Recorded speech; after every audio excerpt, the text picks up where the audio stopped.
आप देख रहे हैं एसडीएम न्यूज। मैं हूं रियाज अंसारी। इस वक्त मैं महाराष्ट्र के तारीखी शहर औरंगाबाद से बात कर रहा हूं और आज हम हमारे चैनल की टीम शाह बाजार पे पहुंची हैं।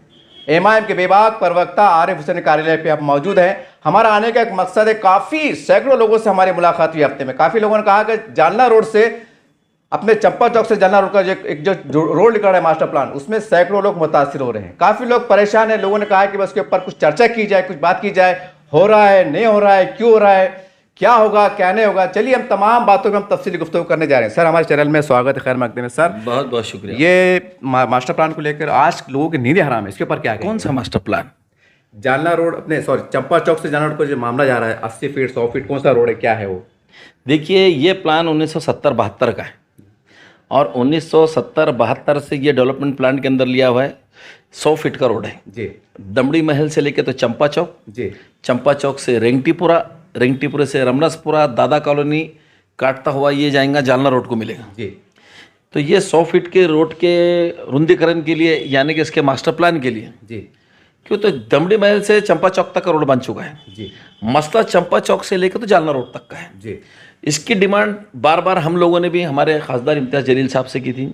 इम्तियाज़ जलील साहब ने इसका करस्पॉन्डेंस अस्तिक कुमार पांडे साहब, उसी के साथ साथ जी श्रीकांत साहब, जी, इनसे भी कहा कि साहब कुछ भी करके ये बहुत बड़ा शहर से कनेक्टिंग होने वाला रास्ता है ये वीआईपी रोड है। इसको अगर दमड़ी महल से हमें जालना रोड तक का अगर खोल डालें तो लोगों को बहुत सारी आसानियाँ हो जाएंगी आमोदरफ्त के लिए, आने जाने के लिए, राहगीरों के लिए। और इस चीज़ का देखो बेड़ा उठाया है हमारे जी श्रीकांत साहब ने।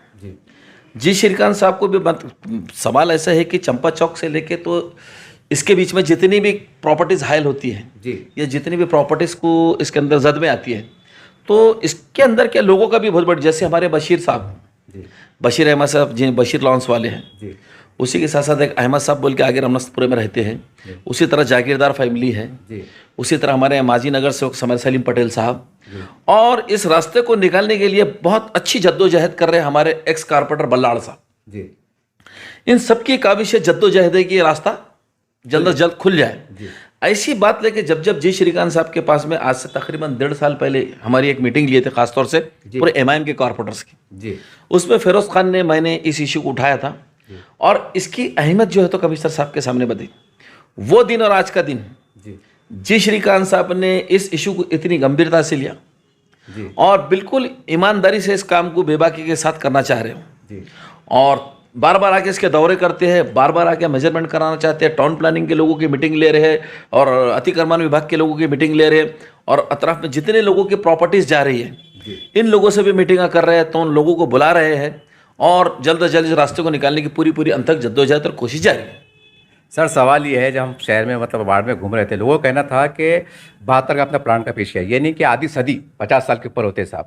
उस ज़माने में प्लाट किने 2000 में लिया, किने 500 में लिया, किने 700 में लिया साहब। आज वो प्लाट की कीमत लाखों में तक पहुंच गई है। सवाल ये, ठीक है जनता भी इसके खिलाफ नहीं, लेकिन 72-50 साल गुजर जाते हैं, फिर अचानक वो जो गरीब है ना पेट काट के पैसे जो प्लाटा लिए, अब कहाँ जाए साहब? वो लाखों की प्रॉपर्टी होगी ना। देखिए, ओल्ड सिटी के अंदर सिर्फ डेवलपमेंट का प्लान रुका हुआ है।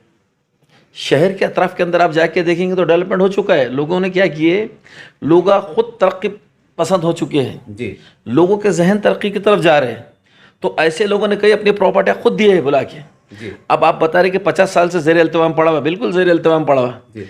मेरी तो डेवलपमेंट करने की इच्छा है, पहल आपकी भी तो होनी चाहिए ना। जिनकी प्रॉपर्टीज हायल हो रही, आप कैसे आपने प्रॉपर्टी के रेट गिना दिए जी, लेकिन जिनकी प्रॉपर्टी के पीआर कार्ड है, जिनकी रजिस्ट्री है जी, उनको जी श्रीकांत साहब ने कहा कि उनको जो है तो टीडीआर दिया जाएगा जी।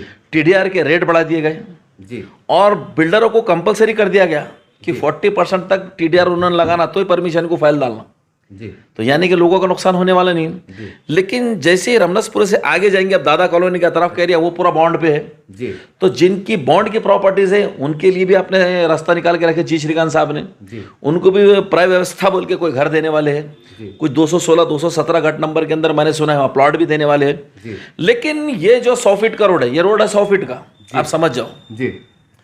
दमड़ी महल से चंपा चौक तक 100 फीट का हो गया जी।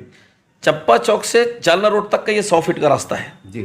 और ये 100 फीट का रास्ता अगर खुल जाए तो इसके अंदर अवाम भी बहुत बढ़ चढ़ के हिस्सा ले रही। जो लोगों के प्रॉपर्टीज जा रहे हैं, बहुत सारे लोग तैयार भी है, लेकिन कुछ लोगों की ऐसी सोच बनती है कि वो डेवलपमेंट में हिस्सा ही नहीं लेना चाहते, अपने जहनों से बाहर ही निकलना चाहते हैं।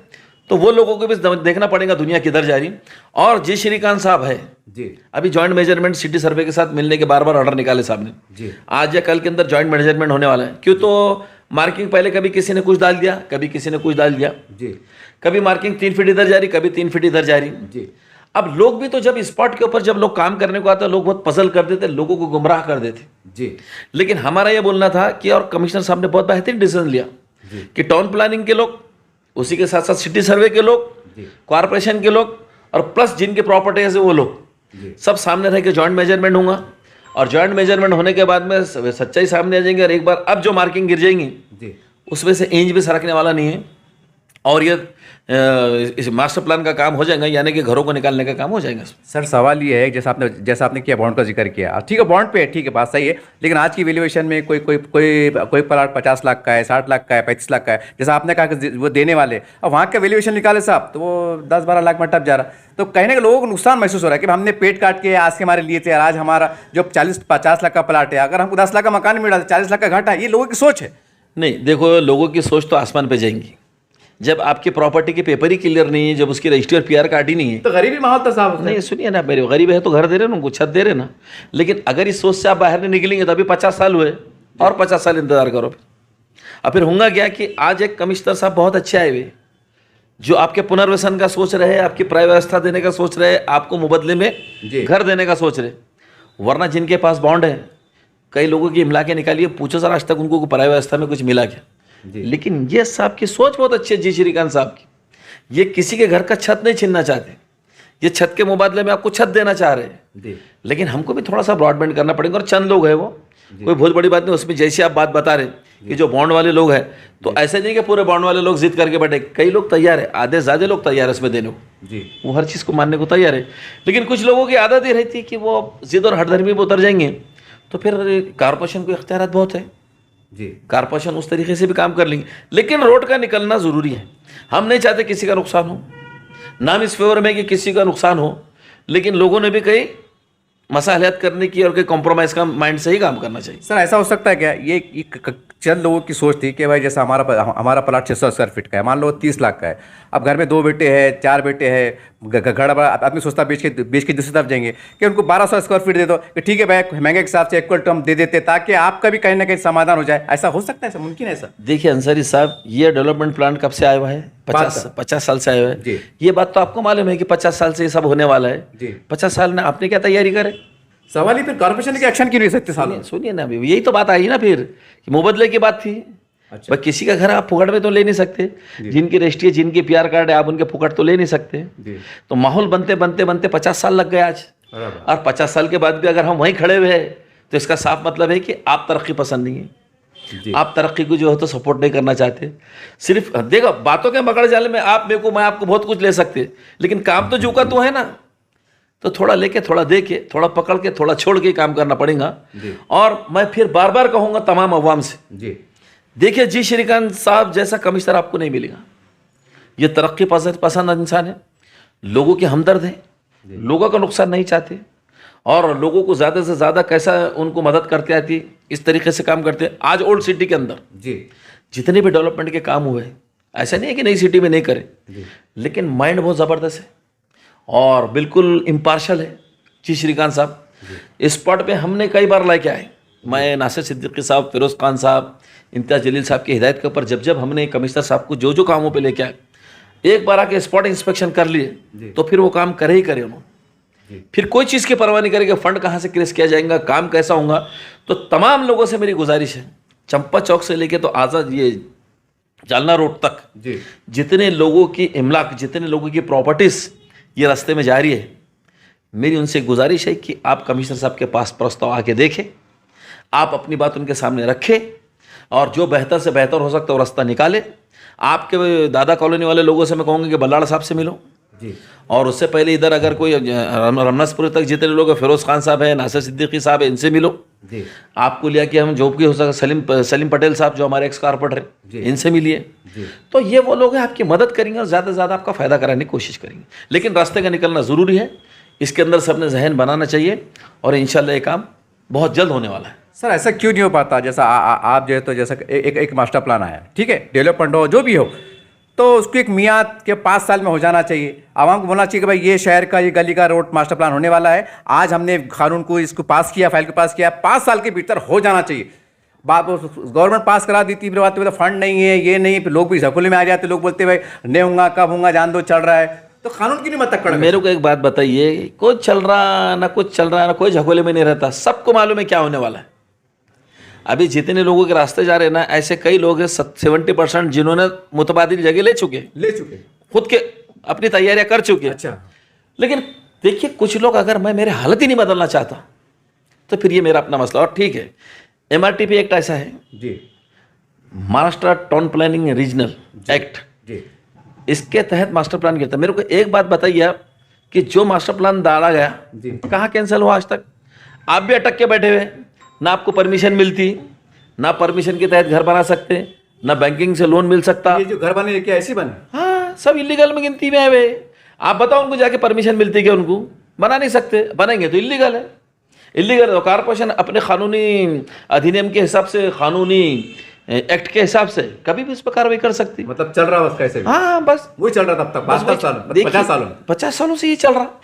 मेरे को आप बताइए कि मतलब महानगर पालिका मेहरबानी होगी फिर ये उनके ऊपर। ऐसी बात समझे जाएंगे आप, 50 सालों से 100 फीट के रास्ते का रिजर्वेशन डाला हुआ है जी, उसके बावजूद जब 50 साल पहले तो आपने देखोगे सबके टीन के घर आते हैं जी, अब RCC के बने हुए हैं जी, यानी कि मेरे को मालूम है कि मेरी जगह जो है तो ये रोड की जद में आई है जी, ये मेरी हिम्मत है कि मैं फिर भी बना रहा हूँ। और क्या सोचता मैं, जब होगा जब देखा जाएगा।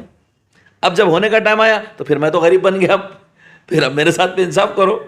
तो कहीं ना कहीं हमने जो जोखिम लिए, रिस्क हमने लिए हुए जी, लेकिन डेवलपमेंट के अंदर बताइए, देखो बहुत बड़े कारोबार खुल जाएंगे जी, प्रॉपर्टीज़ के रेट बढ़ जाएंगे, जी, लोगों को आमोदरफ्त में सहूलत हो जाएंगी जी, और सबसे बड़ी चीज़ आज ये है कि लोगों के हाथों को कारोबार मिलेगा। जी।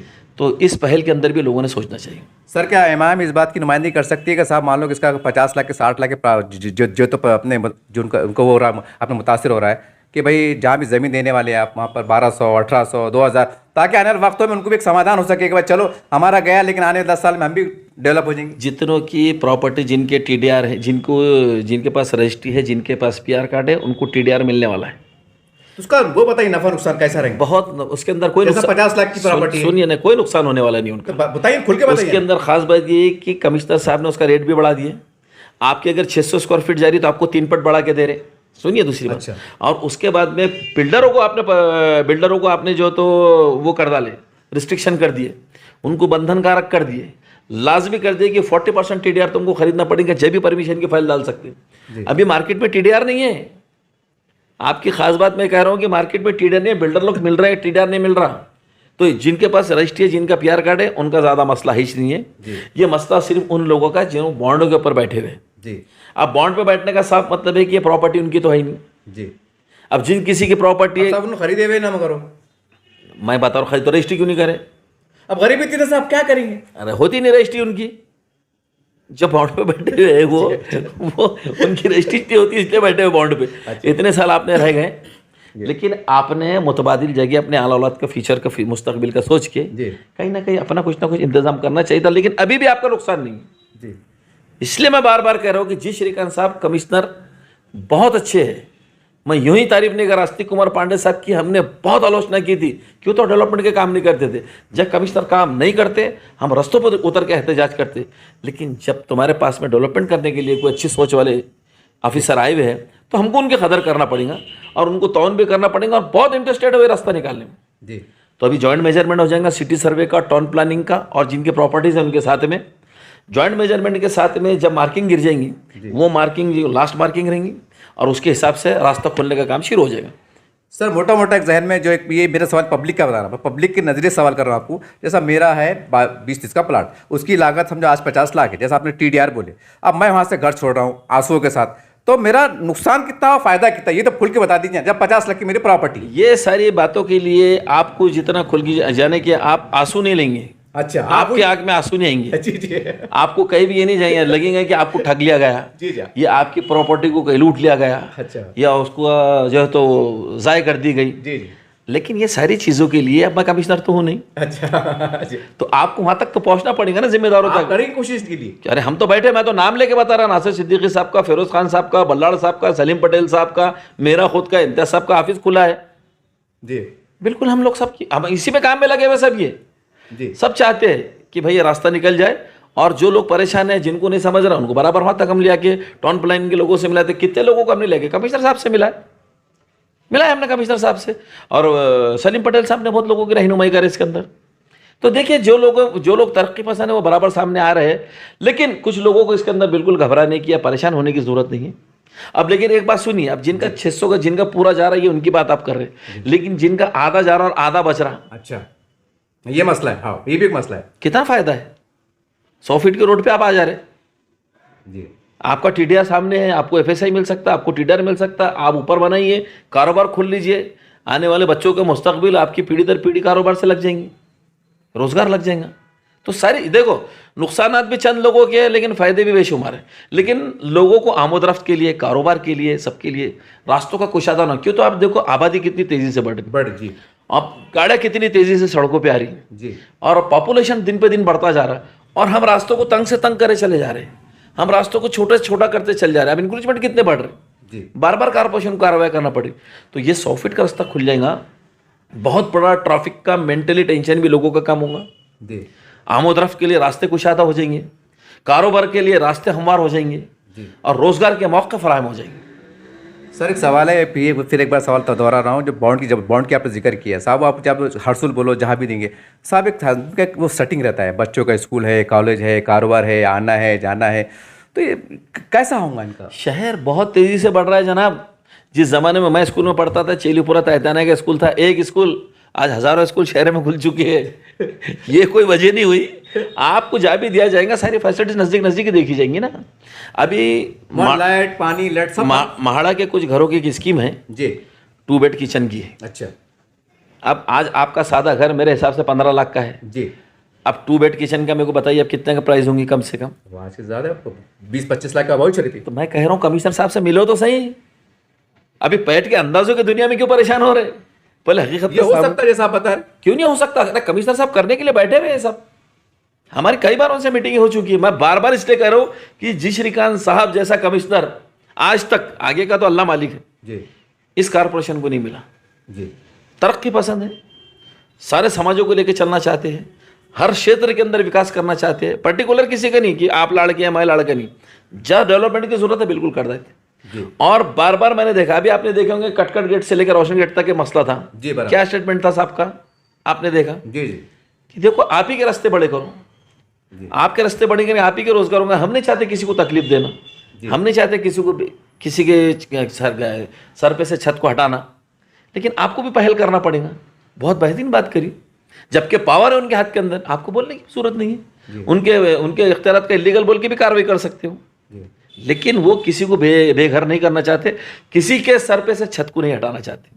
ये सारी बातें हमारी 50 मीटिंगों के अंदर हो चुकी, वो हर एक ही बात पे कायम है, मैं किसी का नुकसान नहीं करूँगा। तो लोगों ने बढ़ चढ़ के आना चाहिए और ताउन करना चाहिए। सर ये तो ही एक ये डेवलपमेंट की बात थी। अब आ जाते थोड़े सियासी गुफ्तगू पे आ जाते हैं कि सर अभी मैं नाम नहीं लूँगा, कुछ वीडियो कुछ व्हाट्सएप पे चल रहा है, इम्तियाज़ साहब की शिकिश का मामला आया, इम्तियाज़ साहब के आने में जो बयान आ रहे हैं उससे महसूस हो रहा है, महसूस नहीं बल्कि दिख रहा है कि आपके अंदर ही जो है तो कहीं ना कहीं एक बगावत के सुर हो रहे थे, हो चुके थे, और खामोश तरीके से इमाम के इम्तियाज़ साहब की तरफ के खिलाफ काम हुआ। कैसा देखते हैं आप, ये चल रहा है? मैं नाम नहीं लूँगा। देखिए ये सियासत है, अब नतीजे सामने आ चुके हैं जी, तो सारी हकीकतें भी सामने आ गई जी, अपने ही लोगों ने कैसी कैसी साजिशें रच के कैसे कैसे जो है, तो आपकी पार्टी की बात कर रहा हूँ, वो बाहर मुखालिफ छोड़ दीजिए आप। नहीं क्यों छोड़ेंगे, अरे मुखालिफ नहीं क्यों छोड़ेंगे, अपोजिशन की बात छोड़ नहीं दीजिए, क्यों, उनका कैसा अधिकार है बोलने का, आप बोलते नहीं, कैसा छोड़ेंगे जी उनको, कैसा छोड़ेंगे? आपने जिंदगी में कभी समाज में कोई काम नहीं करे, सियासत में काम नहीं करे, पार्टी की बात कर रहा हूँ। पार्टी के अंदर के लोगों का होगा तो पार्टी के हमारी जो तो जायजा मीटिंग के अंदर सारी चीज़ें तय हो जाएंगी इसके अंदर। ऐसा जो कोई भी रहेगा जो पार्टी को नुकसान पहुंचाएगा तो पार्टी उसके ऊपर बिल्कुल सख्ती से कार्रवाई करेंगी, ऐसी चीज़। लेकिन सिर्फ बातें कैसी थी, अफवाहें आती है, हम कोई ठोस सबूत अगर सामने आएगा तो क्यों कार्रवाई नहीं होंगी? बिल्कुल कार्रवाई होंगी। फेसबुक व्हाट्सएप चला साहब, आपने देखे होंगे। देखिए फेसबुक व्हाट्सएप के जो स्टूडेंट होते हैं वो सच्चाई पे मुबन्ने थोड़ी रहते हो, ऐसा ही अफवाह फैलाने के लिए तो सब कुछ जिसके दिल में जो आता फेसबुक और व्हाट्सएप पे आए बाशाएं आगे देता। हकीकत से जब टकराते तो हकीकत होती। लेकिन इसमें कोई शक नहीं कि कुछ लोगों ने जितने जोश के साथ में काम करना चाहिए था वैसा जोश उनका नहीं भी दिखा, लेकिन ये सारी चीज़ों का जायजा लिया जाएगा। और इम्तियाज़ जलील साहब पार्टी के खिलाफ काम करने वाले लोगों को बिल्कुल नहीं बख्शते। इंशाल्लाह इसी चीज़ें जब सामने आएंगी तो उनको नुकसान उठाना पड़ेगा। सर मैं भी शहर में घूमता हूँ, फेसबुक खंगालता हूँ, काफ़ी लोगों से मुलाकात करता हूँ। मैं भी इस वक्त कोई नाम नहीं लूँगा, लेकिन सुनने में आया है साहब, बहुत करीबी मतलब मोतबर बात वसू ज़राए से हमें भी इत्तला मिली है कि कम से कम 26 में से 15-16 सवार नगर सेवक ऐसे शायद उन्हें दोबारा टिकट ना मिले। ये कहाँ तक सच्चाई वाली बात है? नहीं नहीं, ऐसा नहीं है, ये सब अंदाज़ों की बातें हैं। देखिए, जिन्होंने काम किया है ज़मीन के ऊपर और जो लोगों ने पार्टी के साथ में वफादारी से काम किया है, तो तुम और मैं कैसे अंदाज़ा लगा सकते हैं? हमसे ज़्यादा हमारे इम्तियाज़ जलील साहब जी। को और पार्टी के जिम्मेदारों को समझता है सब कि कौन पार्टी के लिए आगे मुस्तकबिल के लिए बेहतर होगा जी। और कौन पार्टी को दोबारा और ताकत बख्श सकता। क्यों, तो देखिए एक बात बहुत सही है इसके अंदर कि हमारे 25 कारपोरेटर जो चुन के आए थे, तो इसके अंदर ऐसा भी ठीक है, मैंने अगर 100% काम करा होगा तो किसी ने 95% करा, किसी ने 90% करा, किसी ने 80% करा, किसी ने 70% करा, और कुछ लोग ऐसे होंगे जिन्होंने 50 के अंदर कराऊंगा। तो भारत दो बदल का इख्तियार पूरा हमारे वरिष्ठ नेताओं को और हमारे कायदीन को बिल्कुल है। ये इनका आपको भी होगा ना, किने करा क्या नहीं करा? नहीं, वो तो वरिष्ठों के पास पूरा रिकॉर्ड रहता है। मिलती है साहब, चाय पानी पीते हैं? नहीं, बिल्कुल सही बात है, लेकिन वो फैसले दोनों करेंगे ना। जी। रिपोर्टें पूरी बिल रहती, आंदोलनों में कौन बराबर शामिल होता।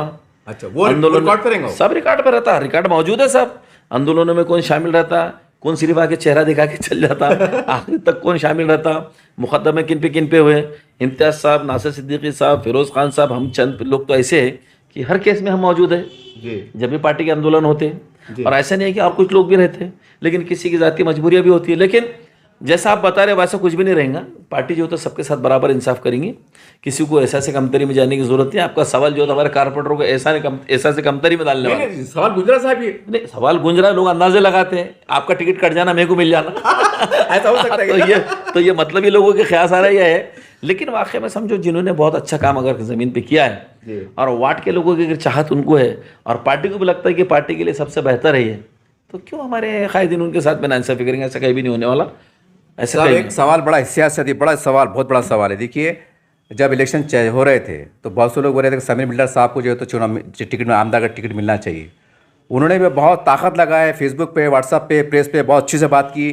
बताया मैंने कि भाई 10 साल मैंने पार्टी को दिया हो, जो भी है एक बड़ा नौजवान तबका उनके पीछे, सच्चाई से अब इनकार नहीं कर सकते। उनको टिकट नहीं मिला, लेकिन अब हमें भी पता चढ़ा है, जैसा आप सुन रहे होंगे, कि उनको जो महासचिव जो पद दी गई, जैसा चला, वो नाराज़ है, वो मूड में नहीं है। मतलब कहीं ना कहीं एक बड़ा चेहरा जो जिले पे था वो नाराज़ है। तो क्या आपको लगता नहीं कि नाराज़गी से कि पार्टी को नुकसान पहुंच सकता है? देखिए, समीर साजिद साहब ये नौजवान कायद है जी। इनको सबसे पहले शहर के अंदर शहर सदर बनाया गया जी। उन्होंने शहर के अंदर बेहतरीन काम किया जी। हेल्थ के सेक्टर में भी बहुत अच्छा काम किया और समाज के अंदर भी बहुत बेहतरीन काम किया जी। इनकी इसी काविशों को देखते हुए पार्टी ने उनको ज़िला अध्यक्ष बनाया। जी। ज़िला अध्यक्ष बनाने के बाद में उन्होंने ग्रामीण के अंदर क्षेत्र के अंदर भी बहुत बेहतरीन काम किया। तहसील के ऊपर कई आंदोलन लगाए, कई से जो ग्रामीण के काम थे, हमारे किसानों के इश्यूज थे, इनको कई बार उन्होंने उठाया है और इन सारी चीज़ों को देखते हुए ही उनको महाराष्ट्र की पोस्ट दी गई। ठीक है, वो नाराज़ है, खुश है, ये बात आप कह रहे हैं, मेरे को तो कहीं से भी दिखाई नहीं दिया ऐसा, ना कई बात सुनाई देती। फॉलो फेसबुक चला रहे? नहीं फॉलोअर जी, मैं फेसबुक और व्हाट्सएप के सवाल नहीं कर... सच्चाई है ना, बड़ी आप खुद जाके समीर साहब से मिले क्या? मिलूंगा ना आजकल मैं आपके, बस मैं आप सच्चाई आपके सामने आ जाएगी। चेहरा बताता ना, चेहरा गवाही देता। नहीं, आप फिर मेरे ख्याल से आप जो है तो वो नजूमी है आप चेहरा देख के अंदाजा लगा लेते। मैं नजूमी नहीं है लेकिन आप जब उनसे खुद मिलेंगे जी तो वो आपको अपनी बात बता देंगे कि जिनको बड़ी पोस्ट मिली हो क्यों नाराज रहेंगे, क्योंकि उनको अब काम इम्तियाज जलील साहब की कमेटी के अंदर काम करने का मौका मिला उनको। अभी तक इंडिपेंडेंट शहर अध्यक्ष थे, वो इंडिपेंडेंट जो है तो ज़िला अध्यक्ष थे, अब साहब की बॉडी के अंदर काम करने का मौका मिला और उनकी काविशों को देखते हुए, उनकी कायदाना सलाहियतों को देखते हुए ही उनको जो तो असद अवीसी साहब ने उनको नामजद किया है। तो मेरे को नहीं लगता ये जो फेसबुक के और ये व्हाट्सएप के सवाल है, नहीं साहब बुनियादी बात ये यूनिवर्सिटी ने तो इतना घान करके रखी हुई है कि ये शख्सियतों को बिगाड़ के रख देती है, लेकिन हकीकत वैसी नहीं है जैसा आप बता रहे। आप मिलेंगे तो सच्चाई आपको मालूम पड़ जाएगी। साहब एक सवाल, ये एक बड़ा अजीब सवाल है कि फिर भी दोहरा दे रहा हूँ, काफ़ी लोग चर्चा कर रहे हैं इसके ऊपर कि डॉक्टर गफ्फार कादरी साहब को अगर टिकट देते, इम्तियाज साहब अगर इधर से आ जाते, सेंटर में आ जाते, तो ऐसा लोगों का कहना है कि भाई 2 सीट निकल जाती थी। ऐसा लोग, क्योंकि 2-2 हज़ार 2,500 फास्टेस्ट हारे ना आप एक शिकस्त, तो हो सकता भाई ये लोग कह रहे हैं। देखिए, इम्तियाज जलील साहब मेरी नज़र में तो मुकम्मल कामयाब हो चुके हैं। सिर्फ जो बयानबाजियाँ वक्तों पर हुई, जिन्होंने जहनों को जो है तो भटकाया और जो मुखालिफ पार्टियों ने साजिश के तहत हमारे लोगों को ही उम्मीदवार बना के सामने उतारा। सिर्फ शिकस्त इसकी वजह से हुई। और जो 80,000 के 25,000 के दावे कर रहे थे, जिनकी आप बात कर रहे हैं, 5,000 के भी नहीं रहे, वो उनकी गिनती भी नहीं है अब गिनती के अंदर। क्यों उनके सवाल कर रहे हैं आप? लोगों ने जगह बात, ठीक है, मगर देखिए आपके पहले, देखिए नहीं, मैंने आपके पहले इंटरव्यू में बोला था, आप भूल गए उस बात कि पार्टी से अगर मतलब बागी बनेंगे कहीं के नहीं रहेंगे। आज आप बताइए कहाँ है? लेकिन साहब इलेक्शन की एक्टिविटी चली तो उससे पार्टी को कुछ नहीं रहता। पार्टी की तंजीम है, तंजीम की ताकत है। ये 92-93 जो इम्तियाज जलील साहब को वोट मिला नहीं, ये पार्टी की ताकत है। आपको लगता नहीं कि उनको अगर टिकट दिया जाए तो 2 सीट निकल जाती? कुछ नहीं, बुरी तरीके से हार जाते थे। ये 5 मिले, मेरे को तो लगता और रेशो नीचे आया था। एमआईएम से टिकट मिलने के बाद भी एमआईएम क्यों देंगी टिकट? एमआईएम टिकट दे रही, सारी चीजें देख के देती टिकट। टिकट क्यों काटा? टिकट क्यों नहीं दिया गया? अब आप पर बता सकते हैं अंदर की बात? फिर बता दिया ना मैंने आपको कि उन्होंने काम नहीं अच्छा करे, कि नहीं जीत सकते थे, नहीं जीत सकते थे वो, इसलिए नहीं दिए। सब कम से कम जब पार्टी की बात करें तो पार्टी दम पे जीत सकती। बहुत सारी अंदरूनी बातें, ऐसा सब को बातें गई जो पार्टी को नुकसान पहुंचाने वाली थी, इसलिए नहीं दी। सर फिर भी देखिए, अब आ जाते हैं पानी के मुद्दे पर। एमआईएम ने 10 साल में लगातार जो है तो पानी के ऊपर आंदोलन की सारी बात की, लेकिन सच्चाई आपको मानना पड़ेगा कि आज भी 8-10 दिन में पानी आ रहा है। आखिर सर 8-10 कम से कम 6 दिन में आना चाहिए था। फिर आंदोलन इतने निवेदन देने का मतलब क्या है? देखिए, आंदोलन करना हमारा काम, निवेदन देना हमारा काम, जनता के इशू को उठाना हमारा काम। सवाल अब शहर के उन लोगों से पूछो जो आग बंद करके शिंदेगढ़ को वोट मार रहे और जो बीजेपी को वोट मार रहे। ये बड़ी बड़ी बातें करने वाले, सटाखे मारने वाले इनके नेता कभी एक बार आके उन्होंने विजिट भी करेंगे? वो योजना का जो काम चढ़ी, तो जलवाहिनी का काम चल रहा पानी की, अगर इसके ऊपर इशू पे किसी ने उठाया तो सिर्फ एमआईएम उठा रही है, एमआईएम ही छातियाँ पीट रही है, एमआईएम ही चिल्ला रही। बताइए मेरे को, एकनाथ शिंदेगढ़ के मेंबर ऑफ पार्लियामेंट चुन के दिए जी, पैटर्न के रहने वाले आप जी, पैटर्न से लेके उन्होंने कभी औरंगाबाद आ गए थे, कभी रुक के देखे क्या कि लाइन कहाँ रुकी हुई है और क्यों काम नहीं हो रहा? सिर्फ लोगों को बेवकूफ़ बना रहे, हिंदू मुसलमान करके जज्बातों को भड़का रहे। ये निकम्मे और नाकारा लोगों का टोला आ गया हुआ चुन के। इनको पानी से मसला नहीं है, इनको सड़कों से मसला नहीं है, लोगों के रोजगार से मसला नहीं है, महिलाओं की सुरक्षा से इनको मसला नहीं है। ये सिर्फ बेवकूफ़ बना के सत्ताओं में आ जा रहे और वोट देने वालों को बाद में किस्मत के हवाले छोड़ दे रहे। लेकिन साहब एमआईएम आप ही आरोप लगता है कि आप हिंदू मुसलमान करते हैं, खुला करते? नहीं भैया, देखो, अगर कोई हमको हिंदू करके, कोई हमको मुसलमान करके पुकारेंगे तो मुसलमान बोल के जवाब देना पड़ता। फिर क्या बोल के जवाब देना? बोलिए आप। अब अगर मैं अंसारी साहब को बोलूँगा कि अंसारी साहब ने ऐसा कर डाले, तो फिर अंसारी साहब को जवाब तो देना पड़ेगा ना। देंगे क्या नहीं देंगे? देंगे, बात सही है, सवाल का जवाब देना पड़ता। ये अब हम हिंदू मुसलमान नहीं करते, सियासत मजहबी बातें क्यों निकल आता है? हम करते ही नहीं, हम नहीं करते। अभी नारे तकबीर, अल्लाह अकबर, अल्लाह कहाँ सुने आपने? बोलो। नहीं, इलेक्शन में कहा सुने आप? बताओ कि हमने उस पर वोट मांगे। गलत बात नहीं करना। नहीं, फिर गलत बात मत करो आप। ये जलसे में आवाज नहीं, अल्लाह की किबराई करना कौन रोक सकता है इसको? मैं भी मुसलमान हूँ, बस फिर सवाल ही नहीं करना चाहिए। मैसेज गलत जाता नहीं, कोई मैसेज गलत नहीं जाता। क्यों? सारे मजहब के लोग अपने अपने मजहब की बातें कर रहे हैं, किसी की जागीर है कि हमको दबा लेंगे, तो ऐसा थोड़ी चलता। सर अब आने वाले वक्त में हो सकता है 22 जनवरी को शायद सुप्रीम कोर्ट का फैसला, हाँ हो सकता है, इम्कानात है। लोग तो कह रहे हैं कि चुनाव होने वाले हैं। कितनी बड़ी चुनौती मानते हैं आप? अब क्योंकि लोकसभा अलग था, विधानसभा अलग है और कारपोरेशन अलग है। देखिए, लोकसभा में हमको 4 लाख के लगभग वोट मिले, विधानसभा में हमारे वोटों का रेशियो बढ़ा है और इंशाल्लाह कारपोरेशन के इलेक्शन के अंदर पहले हमारे 25 से 40 के पार जाएगी इंशाल्लाह। सर मुझे बात याद आई कि जहन में कि इससे पहले मैंने आपका इंटरव्यू कवर किया था जब विधानसभा चुनाव चल रहा था, जब तो राजू शिंदे साहब जैसा आपने बताया था हिकमत से भाई हमने दिल तो, लेकिन बाद में एक अफसोसनाक उनका एक वो बयान आता है कि नुमानी साहब के ऊपर उन्होंने जिस तरह से बातें की कि भाई जैसा उनकी वजह से हमारे सारी बातें सोशल मीडिया पे चल रहा है, वो तो कैसा है? देखिए, सबसे पहली बात, जो मजहबी शख्सियत है उनका बड़ा एहतराम है, उन्होंने खुल के ऐसी बात करनी ही नहीं चाहिए और ना ही किसी की तायद में आना चाहिए, ना किसी की हिमायत में आना चाहिए। हिकमत अमली कोई चीज़ का नाम है? हाँ बिल्कुल है। हिकमत अमली से अगर आप काम करते हैं तो हमारे पास के भी दोनों उम्मीदवार जीत जाते थे और मास्टर में बहुत सारा फ़ायदा होता था, आघाड़ी को भी फ़ायदा होता था। लेकिन देखिए, आपको जो है ना, गलत को गलत बोलना पड़ेगा।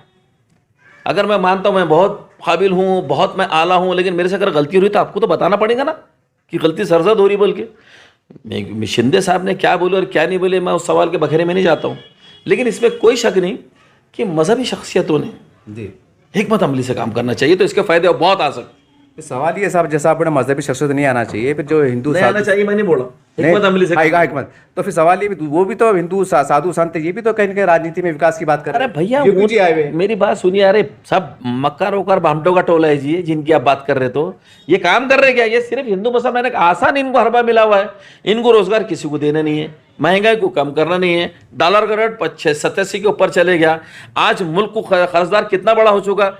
जब मनमोहन सिंह महाराज साहब थे, देख लिए क्या मुल्क में कर्जदार कितना था, आज कितना हो गया। मित्रों फेंके चले जा रहा है, हिंदुज़म की अफीम चटाए हुए लोग वोट मारे चले जा रहे हैं, बेवकूफ़ बने चले जा रहे हैं। अगर वाकई में लोगों को जागरूक करने का काम और समाज इश्यू पे कोई काम करे तो सिर्फ एमआईएम पार्टी कर रही है, सिर्फ एमआईएम पार्टी कर रही है। बाकी ये सिर्फ हिंदुओं को बेवकूफ़ बना रहे, सत्ता हासिल कर रहे। बता मेरे को उत्तर प्रदेश में क्या हुआ जी।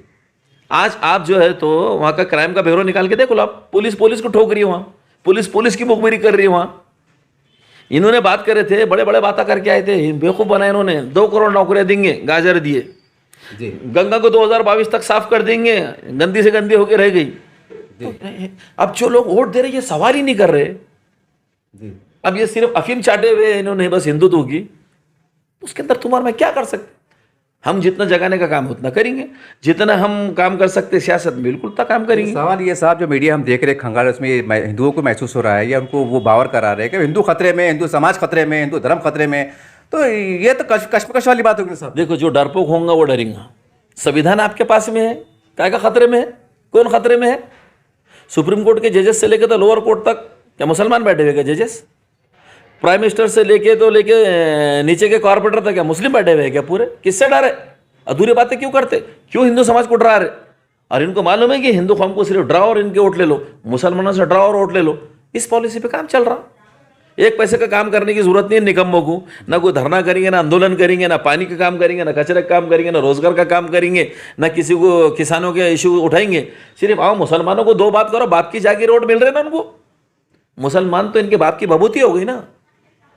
सर, आज सोशल मीडिया पे मैं आ जाता हूँ अपने दिल्ली की तरफ। आज देखिए, आप खंगाल लीजिए कि अब वहाँ पर जैसा आप एमआईएम बहुत ज़्यादा सीट नहीं लेंगी, ठीक है, कि केजरीवाल साहब चुन के कौन आ रहा था? ये तुम्हारे में बता दे, नजूमी है क्या अपन? नहीं, फिर सवाल है ना, कुछ भी नहीं, सब अपना अपना काम करेंगे, बराबर अपने अपने तरीके से लड़ेंगे। मैं खुल के कह रहा हूँ, लोग छोड़ो, आप सवाल ही गलत कर रहे हैं। नहीं ना साहब, सोशल मीडिया में है ना साहब, सोशल मीडिया को छोड़ दो आप। ये साहब ऐसे अरे बात हुई। केजरीवाल वहां पर जमीन पे काम कर रहा है, एमआईएम पार्टी वहां जमीन पे काम कर रही, कांग्रेस भी वहां पे जमीन पे काम कर रही। अब आ जा रहे आप जो है तो मैं सबकी मुखालिफत करेंगे, जीत के आ रहा कौन सा फिर? किसके? कांग्रेस के मुखालिफ। अच्छा, आप क्या चाहते हैं? एमआईएम ने खामोश बैठ जाना है क्या? आप बीजेपी को जिताना चाहते हैं क्या? मैं ये बोला था कुछ मुफाहमत करा। आप एमआईएम विरोधी है क्या? नहीं, विरोधी नहीं हूं साहब। कांग्रेस आपने एमआईएम के 2 काम अच्छे की नहीं, आप कुछ तो काम करेंगे ना एमआईएम। मैं पत्रकार हूं, वो बात आज ये चल रहा है कि कांग्रेस से कुछ बात होना चाहिए, सेकुलर पार्टी से बात नेशनल लेवल के ऊपर और राज्य लेवल, रियासती लेवल के ऊपर अगर पॉलिटिकल इश्यूज को कोई बेबाकी से उठा रहे हैं तो सिर्फ एमआईएम पार्टी उठा रही है। वो उससे इनकार नहीं साहब, मैं उसके मानता हूं इस बात। हम उतना काम करेंगे। कौन जीत रहा कौन आ रहा, हमको ये भगड़े में क्यों डाल रहे हैं आप? क्या लेना देना हमारा? मुफाहमत हो, सियासी मुफाहमत, जैसे आप महाराष्ट्र महाविकास से आपको जरूरत है, आपको लगता है हमसे आपको नुकसान हो रहा, तो आपने हाथ बढ़ाना चाहिए। देख लिया हमने सब करके, बहुत बड़े बड़े बुलंद दावे में बात कर रहे थे, असेंबली के अंदर बातें करने वाले, मुंह दिखाने की जगह नहीं है उनको, बड़े बड़े बातें करने वाले। कौन से बिल में छुप के बैठे हो? हमको नहीं चाहिए एमआईएम, हम एमआईएम से नहीं मिलेंगे। उनको लग रहा था हम एमआईएम को दूर रखेंगे तो हिंदू वोट दे देंगे, मिला गाजर, उनको गाजर मिला कि नहीं गिरा? हाँ, फिर चलिए, बहुत तवील वक्फे के बाद हमने आरिफ हसन साहब से मुलाकात की और तमाम पहलू पे बात की। मैं समझता हूं कि मैंने गली से लेकर दिल्ली तक बात किया हूं, बहुत समेटते हुए बात किया हूं, ताकि जो बात गर्दिश कर रही थी, लोग चर्चा में कर रहे थे, कुछ लोग दबे अल्फाज में कर रहे थे, कुछ सामने आके नहीं कर रहे थे, कुछ हमको बराह रास्त कर रहे थे, वो तमाम बातों को, सवालों को मैं समेट उनके सामने बात रखा हूँ। ये आपके सामने है। और खासकर चंपा चौक से जो जानर रोड का मामला है, साहब ने बहुत खुलकर कहा है, जो लोगों के बॉन्ड पे प्लाट है, जो भी है, देखिए सुनहरी मौका है। आज एमआईएम के तमाम नेता आपके ऐलान कर रहे हैं कि आइए हमारे पास, इससे पहले कि कुछ और नुकसान हो जाए, इससे पहले कि कुछ हालात आप मायूस हो जाए, अभी भी वक्त है, आप आइए। या शेख अपनी देख अपने फायदे के लिए आप चक्कर मारिए, आपके लिए बैठे हुए। और सामने कहा है कि हमारे श्रीकांत साहब एक अच्छे आदमी हैं, अच्छे अधिकारी है, तो आप भी फायदा उठाइए। उम्मीद करते हैं इसके ऊपर मतलब माहौल को अफवाह ना फैलाते हुए आप विकास की तरफ जाएंगे। ये आज वक्त और हालात की जरूरत है। देखते रहिए आप एसडीएम न्यूज़ चैनल। जय हिंद, जय महाराष्ट्र।